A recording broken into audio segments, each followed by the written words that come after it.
Deputy Chief Minister Sniawbhalang Dhar badai khmi ikatnat Urban Affairs bat Chairman ke Regional Committee na bynta ke West Giant Hills District hakasan tarik rempang ulaong bahkan omdon kenu ke jingsoy soskular hapadeng ke Assam khlem kenu ke jingiasyllok bat kishnong kiba bynta hakabayade bat ke Block 1 ke badang yai ke jingkran penbek pun.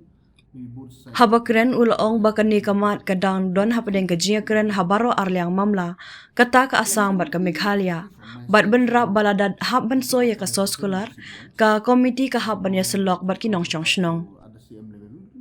Kani ke jingkren Sniawbhalang Dhar kalong hadian bakan Neutral Border Disputes Redressal Forum kala kentu ke sorkar Meghalaya banom soy kenu ke jingiakun tat hadu ba on penpai biang ke Assam ya ke Block 1. That we will see, we have to discuss both the state together, no? And even though if any agreement has to sign, first we have to consult thoroughly and properly with our own people, local people from that area only. And the question of signing this and does not arise because now it's under discussion only. See, maybe now election is coming, so we have to discuss with counterparts. Maybe both sides of the committee are busy because of lots of election. We will see. We'll update you. Especially from my side, so I thought after the session we'll sit once, and about the counterparts so at the same level we will see accordingly.